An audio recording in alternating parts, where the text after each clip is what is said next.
নাই মানে সার্টিফিকেটের। যেখানে মামা চাচা খালুর সুপারিশ ছাড়া কোনো চাকরি হয় না, সেখানে সার্টিফিকেট দেখে কি লাভ?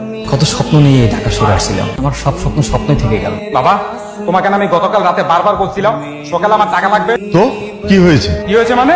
তুমি টাকা না রেখে চলে আসলে কেন? আমি নিষেধ করেছিলাম। তুই নিষেধ করবি কেন? আর তুই নিষেধ করার কে? বাকি তোর একার। আমি কি বাবার সন্তান না? তোর মতো বজ্জাত ছেলেকে আমি আর একটি টাকাও দেবো না। বিহাদ্দপ ছেলে। এই বুড়ো, মুখ সামনে কথা বলো। তুমি আমার বাবা না হলো না এতক্ষণে। এতক্ষণে কি করছো তুমি? কি দিতে বলো?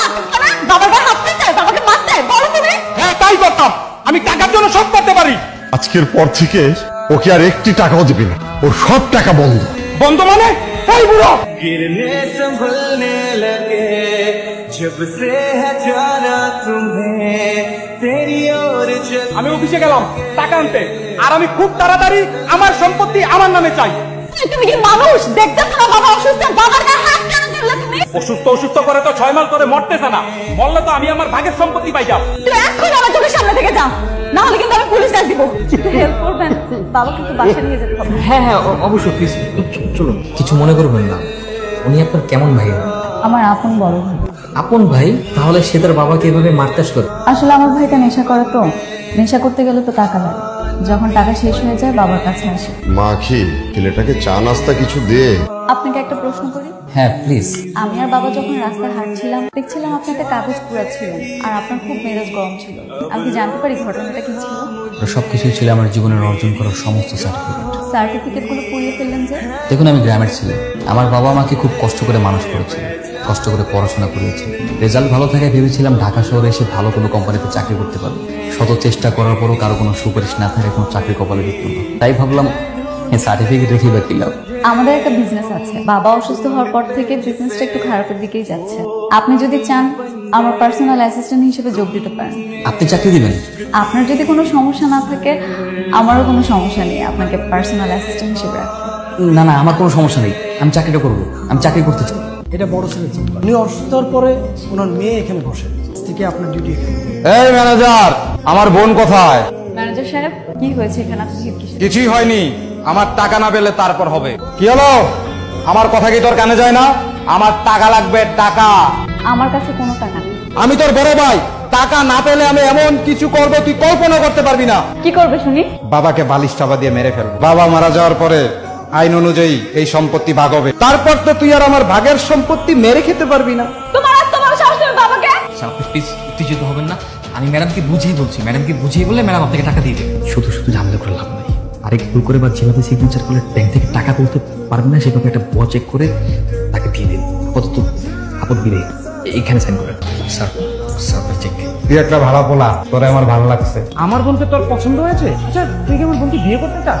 দেখ, তোর বোনটা যদি আমি বিয়ে করি তাহলে কিন্তু লাভ আছে। কি লাভ? একটু খুলে বল। তোর বোনটা আমি বিয়ে করলো, আমি যা বলবো কিন্তু সব শুনবো, যা করতে বলবো তাই করবো। আবার তোর যখন টাকা পয়সা লাগবে আমি বললেই সঙ্গে সঙ্গে তোর বোন দিয়ে দেবো। বন্ধু, বুদ্ধিটা খারাপ কাজ না। আচ্ছা ঠিক আছে, কালকে বাবার সাথে কথা বলবো। Hello madam. কি করছো? খাওয়া দাওয়া শেষ করে মেসে ফিরছি। আমার মনে হয় তোমার একটা বিয়ে করা উচিত, তাহলে আর হোটেলে খাওয়া দাওয়া করতে হবে না, আর মেসেও থাকতে হবে না। সত্যি কথা বলতে, যাকে পছন্দ করি তাকে যদি মনের কথা বলতে পারতাম তাহলে তার কোনো কথাই থাকতো না। আপনার মনের মানুষ আছে বুঝি? হ্যাঁ ম্যাডাম, কিন্তু তার আর আমার ভিতরে অনেক বড় দেয়াল আছে। মনে হয় না কখনো তাকে মনের কথা বলতে পারবো। মনের কথা যত বাধাই আসুক বলে দিতে হয়। দেখি, সুযোগ পেলে চেষ্টা করবো। তুমি আর এখন থেকে আমাকে আপনি আপনি বলবে না। আমার মুখে আপনি নামটা শুনলে এরকম ঘুরে ঘুরে ফিল হয়।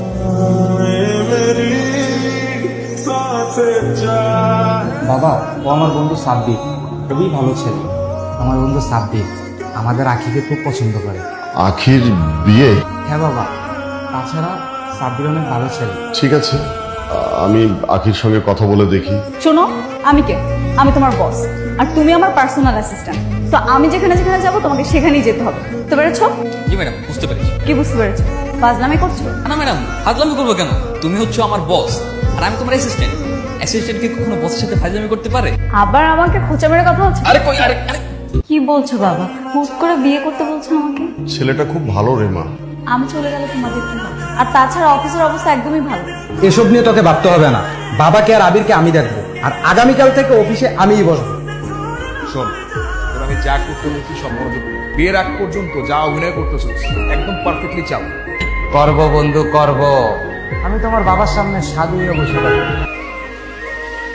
জন্মদিন, কিন্তু ভুলেও তোর বোনরা কইস না যে আমি আবার তোর মতো মিশাবো। সাবির, তুমি আমাকে যা যা বলছো সব সত্যি তো? সব সত্যি, আমি নিজের কানে শুনেছি। বড় ভাইয়া আমাকে একটা খারাপ ছেলে সত্যি দিয়েছে। আমি জানি তুমি আব্বুকে পছন্দ করো, আব্বুও তোমাকে ভালোবাসে। আমার আপু যে আমাকে ভালোবাসে এটা তুমি কিভাবে বুঝলে? গতকাল রাতে আমি আব্বুকে তোমার ছবি হাতে নিয়ে কাটতে দেখেছি। বলো কি সত্যি? আখি কেমন আছো? ভালো। তুমি এখানে? এমনি আসলাম আর কি। কোথাও যাচ্ছ? বিয়ের শপিং এ যাচ্ছি। বিয়ের শপিং না? ভালো, খুব ভালো। শুনলাম তুমি নাকি ঠিক মতো অফিস করো না। যাবো কিভাবে? তোমার বড় ভাই নিয়ামত তো আমাকে তোমার বিয়ের সমস্ত দায়িত্ব দিয়ে গেছে। ঠিক আছে, ব্যবস্থা করো তাহলে, আমি শপিং এ যাই। কেন নিজের মনের বিরুদ্ধে গিয়ে বিয়ে করছো? কারণ আমি আমার বাবাকে অনেক ভালোবাসি। তোমার ভালোবাসা? আর আমার ভালোবাসার কথা বাদই দিলাম, তুমিও এসব নিয়ে বাবাকে কিছু বলতে যাও না।